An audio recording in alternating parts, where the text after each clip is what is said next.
আসসালামু আলাইকুম। চলে আসলাম আমরা মারফতি না ভাই, তুমি কি মারফতি লাইন? আমরা মারফতি লাইনের কিছু কথা শুনবো। চলে আসলাম মারফতি বাবা মানিক শাহর কাছে। এই যে তার আধ্যাত্মিক, এই দেখেন কবরস্থানে আছে একজনকে, তিনি অলরেডি ঘুম পাড়ায় দিছে। এই দেখেন তিনি জায়গায় ঘুমাচ্ছে। এই দেখেন দেখতে পাচ্ছেন তিনি কবরস্থানের গিয়ে বেশ জায়গা মনে করছেন ঘুমানোর জন্য। এখন আমরা মারফতি বাবার কাছে চলে যাব। মারফতি বাবার কিছু বক্তব্য শুনবো, কিছু কথা শুনবো, আপনাদেরও কাজে লাগতে পারে, কথাটি শুনে রাখেন। হ্যাঁ দেখি বাবা, শুরু করো। আসসালামু আলাইকুম দেশবাসী। আমি একটা কথা বলি, মারফতি কন, হাকিকত কন, তরিকত কন, শরীয়ত কন,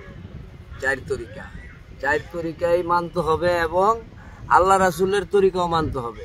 আল্লাহ রাসূলের তরিকা ছাড়া কোনো তরিকা নাই। ওই তরিকা দিয়ে ভাগ করছে চার তরিকা। কথা বুঝতে হইব। ঠিক আছে, এই পৃথিবীর ভিতরে কোনো মানুষ বাইচে থাকবো না, কিছু বাইচে থাকবো না। আল কোরআন বলছে, এই যে আমরা একটা কবরস্থানের ভিতরে আছি ভাই, আমরা যে কোনো মানুষ মরলে এই কবরস্থান মাটির তলে যাইতে হবে, মুসলমানের একটা আইন না। মিশা কথা বলছি না? ঠিক আছে, আপনি মারফতি কন আর তরিকত কন আর শরীয়ত কন আর হইলো তরিকত কন ভাই, কিছু শরীয়ত কন, আধ্যাত্মিক কথা কন, আধ্যাত্মিক কথা আপনি বুঝেন। তাহলে আপনার আধ্যাত্মিক যেটাই কন, আপনি না মানলে, আপনি যদি সঠিকভাবে না মানেন, আপনি যদি অনুসারী না করেন, তাহলে আপনি ওই জিনিস পাইবেন না। ঠিক আছে, যেই কোনো জিনিস আপনি ভক্তি দিয়ে মানতে হবে। আপনি মারে সেবা করেন, বাবার সেবা করেন, ঠিক আছে।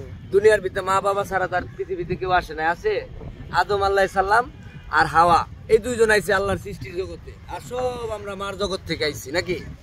তাহলে মারফত হলো মারফত মা দিয়ে হইলো মারফত। তারপরে বহুত গোপন কিছু আছে ভাই, এগুলা তথ্য আলাদা বলতে হবে ভাই।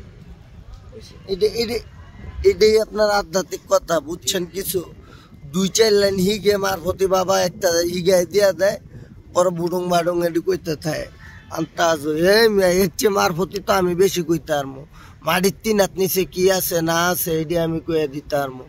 ভিউয়ার্স, চুটকি নিলাম, সমস্যা নাই, আরেকদিন বলবো না। এটা ছোট পীর, তার বড় পীরের কাছে যায় মারফতির বাবা মাজার ভক্ত, যে অনেক আধ্যাত্মিক কিছু কথা আপনাদের সামনে হাজির করার দায়িত্ব নিয়ে আজকে বিদায় নিলাম। আসসালামু আলাইকুম ওয়া রাহমাতুল্লাহি ওয়া বারাকাতুহু।